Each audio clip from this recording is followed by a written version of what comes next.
you see 10 troubles coming down the road, you can be sure 9 will run into the ditch before they reach you. President Calvin Coolidge. 9 may have passed them by, but at the end of the Roaring '20s, the 10th hit Americans right between the eyes. The 1929 stock market crash brought prosperity to a sudden halt. Banks failed, businesses collapsed, and the United States entered the worst economic crisis in its history.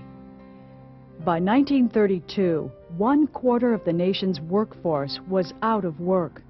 People stood on bread lines and slept in parks, rode cattle cars and huddled in railroad yards, lived in tin shacks or junked cars. Children scoured city dumps for food. I remember seeing a few people on the corner selling papers, 3 cents and 5 cents. I saw a few people on the avenue selling apples. And some people begged. They went from door to door asking for money. It was a very, very hard time. The economic situation was very bad at that time. The banks closed and people couldn't get their money out. The Depression years in the 1930s confused American people. They'd always lived by the notion that they could achieve the American dream if they worked hard, if they saved, if they followed the rules. But in the 1930s, it wasn't possible. This is the story of the Great Depression, of the people who lived through it, of the president who struggled to end it, and of the legacies it handed down to all of us.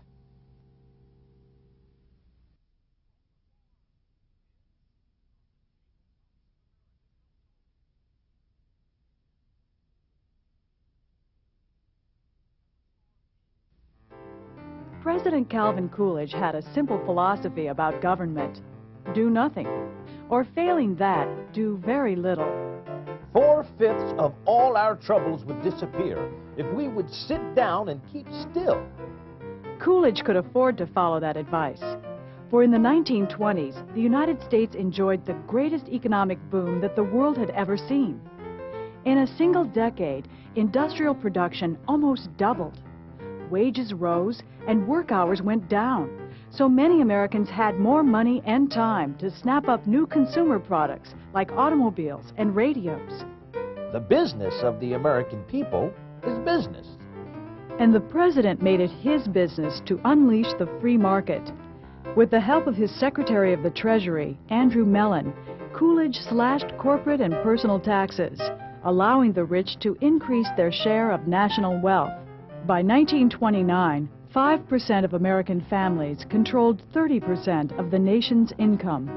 Because the prosperity is concentrated into a smaller number of people, it's harder and harder as the 20s go on for ordinary people to consume the enormous number of goods that the economy is producing.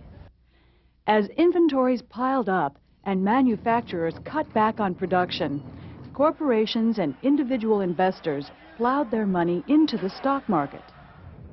The stock market is located mainly in New York City. It allows various Americans with money to buy bits and pieces of corporations. The corporations will sell stock in their own company. In the 1920s, there were not very many regulations that pertain to the owning and selling of stocks, at least far fewer than there are today.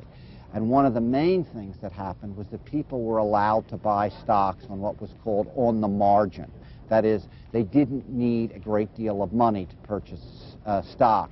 If stock cost, let's say, $100 a share, people could take $10 to buy a share. This meant that people could buy enormous quantities of stock for very little money. They were eager to do so because stock prices were rising. A speculative fever seized investors as people traded stories of humble street peddlers who became overnight millionaires by playing the market. But the binge of speculation and buying on margin had inflated the price of stocks way beyond their real value. And by 1929, stockbrokers had lent out billions of dollars in loans to their customers, money they would never see again.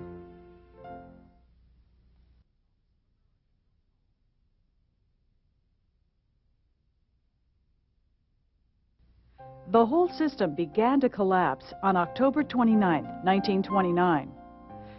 When stock prices declined, brokers began to call in their loans. When the investors couldn't pay because they didn't have the money, the stockbrokers were forced to sell the stocks. Stocks dumped on the market drove prices further down. Within a few weeks, stocks lost half their value. General Electric plunged from $396 to $34 a share. U.S. Steel from $261 to $21. Businesses declared bankruptcy in droves. Unemployment soared. In Cleveland, Ohio, half the able-bodied men were unemployed. In Akron, 60%. In Toledo, 80%. Across America, millions of jobless men, or hobos, took to the roads. As incomes plunged, families were evicted from their homes. They shivered in tents and cooked over wood fires. During the Depression, there was very little money, and as far as jobs were concerned, a lot of firms had permanent signs that said no help wanted. I remember riding on the trolley car. There was this big, long line of men that must have been 3 blocks long, waiting for food. Even though I was quite young, it struck me as being sad, a very sad situation. Dear Mr. Hoover, could we not have employment and food to eat? Our children have schoolless days and shoeless days, while banks are bursting with money. Why are we reduced to poverty and starving and anxiety? Why not end the Depression? Have you not a heart? I am an ignorant man, and you are supposed to have great brains. Americans had every reason to believe that the new president, Herbert Hoover, could pull them out of the Depression. During World War I, Hoover headed the U.S. Food Administration, supervising the relief effort for war-torn Europe. And as Coolidge's Secretary of Commerce, he helped American businesses expand overseas. When the Great Depression struck, Hoover tried the traditional remedies for ending recessions. He won a promise from business leaders to keep wages steady. He organized committees of volunteers to collect charity and encouraged local governments to provide more relief for the poor. Hoover was a very, very activist president for that time. He didn't help end the Depression to any extent, but he was trying. The main problem is twofold. One is that nobody knows how to cure the Depression. People are stumbling around trying to figure out how to get the economy to work. And two, Hoover himself, in terms of public opinion, in terms of his use of the media, was an absolute disaster. Despite Hoover's cheerleading, the Depression worsened. Businesses continued to cut jobs and wages. Teetering on the verge of bankruptcy, local governments slashed their relief rolls. And Herbert Hoover, who had called for jokes to raise the nation's spirits, became the butt of one himself. He just doesn't get it. He just doesn't know how to convince the American people that he's on their side, that he's trying to solve their problems, that he wants the Depression to end. On the contrary, he comes off as someone who doesn't care about them. Across the United States, makeshift communities of boxes and tin shacks became known as Hoovervilles. An empty pocket turned outwards was a Hoover flag. A newspaper covering a sleeping hobo was a Hoover blanket. But humor could not mask the deep reservoir of frustration that welled up across the country. Bitter strikes rocked the nation. When unarmed workers marched on Ford's River Rouge car plant, the company's police guards opened fire. 5 days of fighting left 4 people dead and 50 injured. The outlook for the nation's farmers was just as gloomy. As prices plummeted, farmers could not make mortgage payments or even get their crops to market. So while people starved in the cities, farmers dumped milk on the highways in California and burned corn for warmth in Nebraska. Hoover helped some Americans get back to work by setting up public works programs. The one thing he didn't want to do was to spend government money to actually help people. He believed really in a more trickle-down philosophy, that you help the people at the top first and that will work. But nothing he tried really worked. Hoover did establish the Reconstruction Finance Corporation, which lent federal money to struggling banks, insurance companies, and railroads to stimulate the economy. He also set up public works programs to provide jobs for American workers. Still, his efforts had little effect.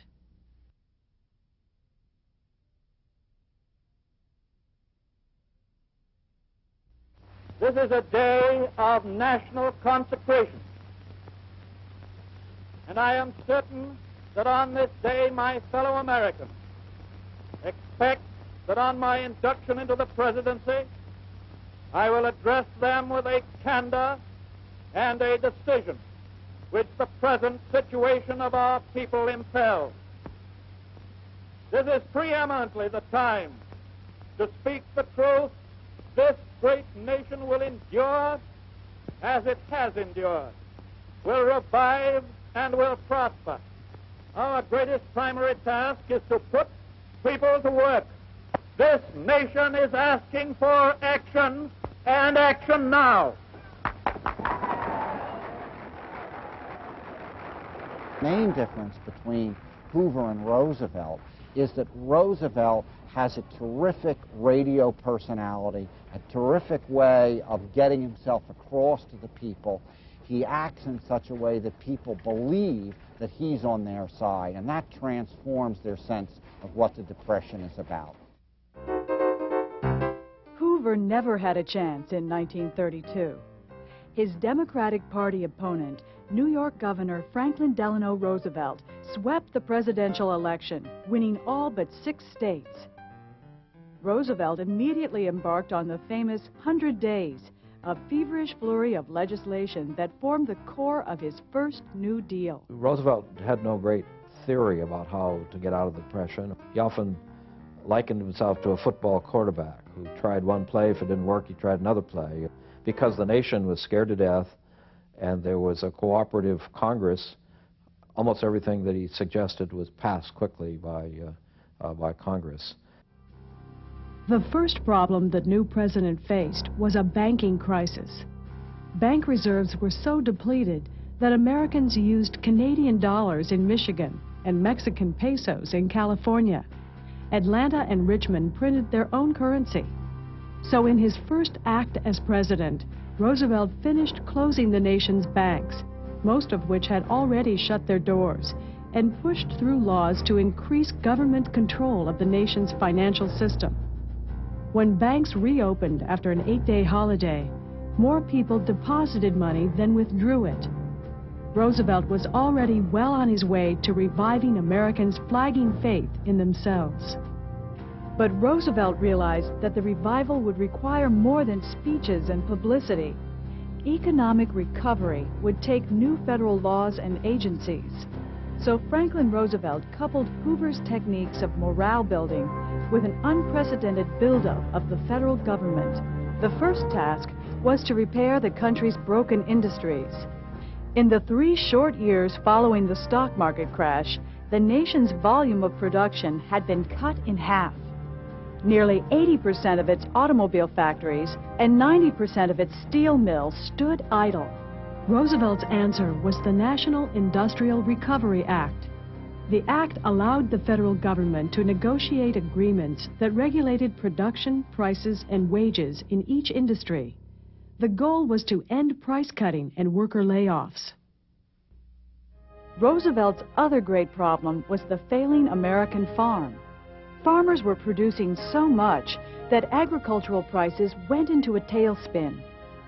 Making less money even while they produced more food, farmers couldn't pay back their loans and were forced to abandon their land.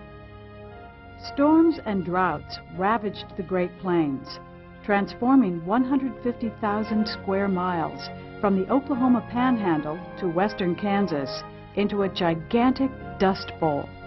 Houses were buried, animals suffocated, and children lost their way home from school. Many days the air is just full of dirt coming for hundreds of miles. It sifts into everything. Dirt had blown into the house all week and lay inches deep. Last weekend, no one was taking an automobile out for fear of ruining the motor. The deaths of many babies and old people are attributed to breathing in so much dirt. Their farms ruined, hundreds of thousands of people packed up and headed to California and other points west. But life was difficult there too, not just for the newcomer Okies, but for Mexican Americans. After we lost our farm, we were forced to live on the road, traveling from farm to farm in search of work. The whole family would work for less than $10 a week. Roosevelt's solution to this farm crisis was another federal law and another federal bureaucracy. The Agricultural Adjustment Administration paid farmers to limit their production, which raised food prices. Millions of Americans could not wait for industry or agriculture to pick up. They were starving. They needed money in their pockets and food on their tables now. For the first time in United States history, Franklin Roosevelt established widespread federal relief.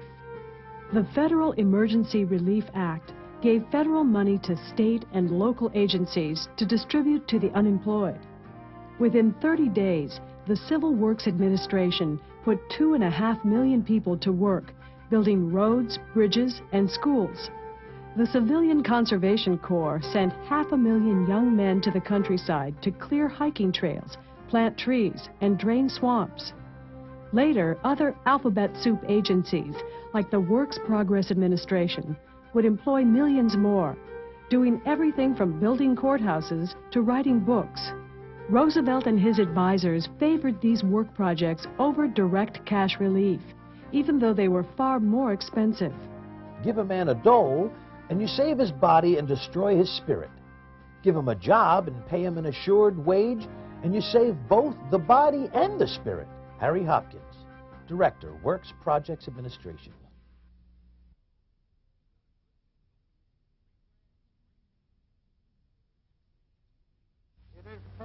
Franklin Roosevelt recognized the power of radio, which let every citizen feel as if the president was talking personally to him or her.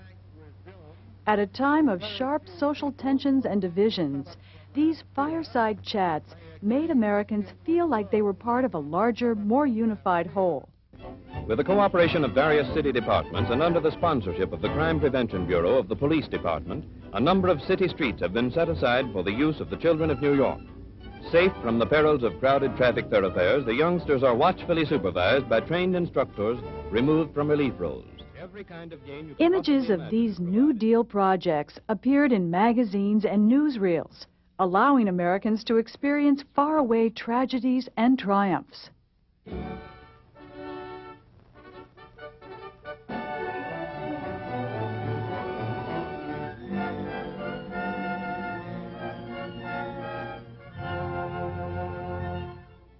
Moviegoers in New York could feel the Kansas Dust Bowl as it swirled around on the screen before them.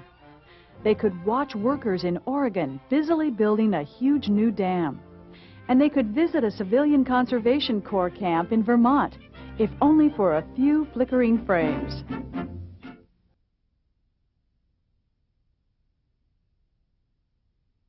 When Americans turned on their radios, they heard not only the president, but also his wife. Host of a twice-weekly radio program, Eleanor Roosevelt became known as a tireless advocate of the poor and downtrodden. Within the White House, Eleanor Roosevelt helped African Americans gain access to her husband. Thanks in large part to Eleanor's influence, a so-called Black Cabinet advised the president for the first time in United States history. African Americans continued to face massive hardships on many fronts. The National Recovery Administration's Blue Eagle codes allowed employers to fire blacks and replace them with white workers. Bitter African Americans joked that the NRA was the Negro Removal Act, and the New Deal's poor relief often failed to reach African Americans. Dear Mr. President, would you please direct the people in charge of the relief work to issue the provisions to our suffering colored people? I'm sorry to worry you with this, Mr. President, but the relief officials here give us black folks nothing but a few cans of pickled meat. And to white folks, they give blankets, bolts of cloth, and things like that. Yours truly. I can't sign my name, Mr. President. They will beat me up and run me away from here, and this is my home. Franklin Roosevelt never supported African Americans as strongly as Eleanor did. Over the protests of his black cabinet and his own wife, the President of the United States refused to support a federal law to fight lynching.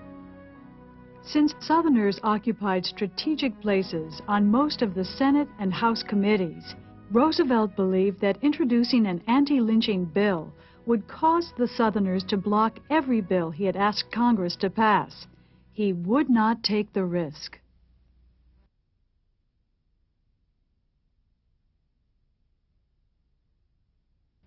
For Franklin Roosevelt's first New Deal, Black Monday came on May 27, 1935. On that morning, the United States Supreme Court ruled that the National Industrial Recovery Act was unconstitutional in two ways. The most important of which was that the act violated the Commerce Clause of the Constitution, which allows Congress to regulate commerce between states, but not within them. Which other new legislation might the court strike down? The New Deal was also under fire from wealthy and conservative Americans. The American Liberty League, a coalition of rich businessmen, lobbied against what they regarded as the New Deal's reckless spending and socialist reforms. But Franklin Roosevelt was hardly a socialist. Rather than overthrowing the American free market system, he worked to save it. To preserve, Roosevelt said, we had to reform. Other New Deal critics embraced socialist or even communist solutions. In California, novelist Upton Sinclair ran for governor on a platform that called for workers, not bosses, to own and operate their factories. Communism was making inroads in the United States. The Great Depression convinced many people that capitalism did not work. Communism appeared to offer a solution. The Communist Party's support of workers and equal rights for African Americans made it seem like a modern and progressive movement in line with traditional American values. The Communist Party attracted a wide variety of Americans, ranging from high school and college students to Southern sharecroppers, from steel workers and electricians to social reformers and intellectuals. Why, the Communists asked, should businesses be privately owned? If workers owned industry, they said, it would serve the great whole rather than the greedy few. Franklin Roosevelt was moving to head off the grassroots challenges to his New Deal. He weighed in with a hefty new round of legislation, a second New Deal. High atop the agenda stood his Emergency Relief Appropriation Act to get people back to work. To calm the fears of senior citizens, Roosevelt introduced the Social Security Act, creating the nation's first federal old age insurance system. This Social Security measure gives at least some protection to 30 million of our citizens who will reap direct benefits through unemployment compensation, through old age pensions, and through increased services for the protection of children and the prevention of ill health. Social Security provided a measure of security for some 30 million Americans, but it did not cover many of the most needy, for among those excluded were domestic workers and farm workers, day laborers, and almost everyone who was underemployed. A second legislative initiative was the Revenue Act, or Wealth Tax Act, which was designed to increase taxes on the rich.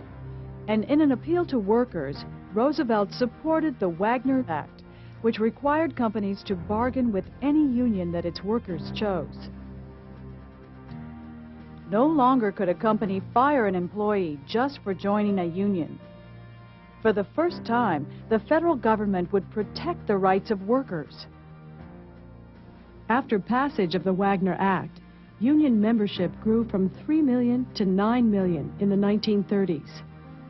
Using the new tactic of sit-down strikes, they won recognition from General Motors and other industrial giants. The fight to unionize industries was long and bloody. But by the end of the 1930s, the country's unions were stronger than ever before. Union members also voted for Franklin Roosevelt. With overwhelming labor support, Roosevelt was re-elected in a landslide in 1936.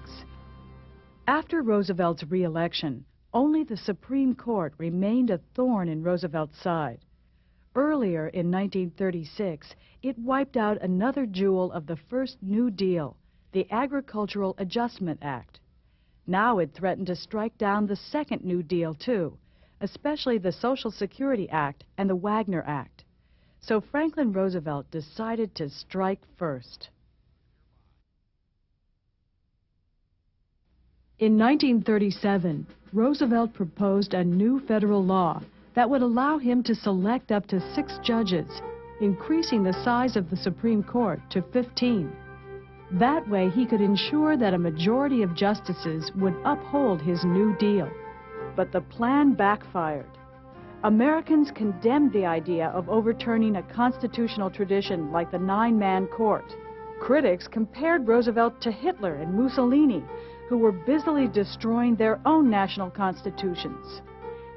Just as the court-packing controversy reached a crescendo, the United States plunged back into a deep recession. Between Labor Day and New Year's, 2 million Americans lost their jobs. By the following March, the number would top 4 million. Industrial production plummeted faster than at any time in our history, the Great Crash included. What had gone wrong? Just before this new crash, Roosevelt had decided the economy was healthy enough that he could start to balance the federal budget. But with the new crisis, he shifted course again. Abandoning a balanced budget, Roosevelt decided to prime the pump, as he called it, by stimulating the sluggish economy with a quick injection of federal cash into public works projects. Deficit spending, that is, the government spending more money than it took in, helped snap the recession in 1938. That same year, Congress passed the Fair Labor Standards Act, which created a national minimum wage. During World War II, federal spending skyrocketed from $9 billion to almost $100 billion a year. The war put the United States economy back on its feet. So deficit spending became one of the major legacies of the New Deal. The Second World War would solidify many of the political reforms of the Great Depression and a vast expansion in the size and the role of the federal government. Before 1932, the federal government had little impact on the lives of ordinary Americans. After the New Deal, it affected people's lives in a wide variety of ways.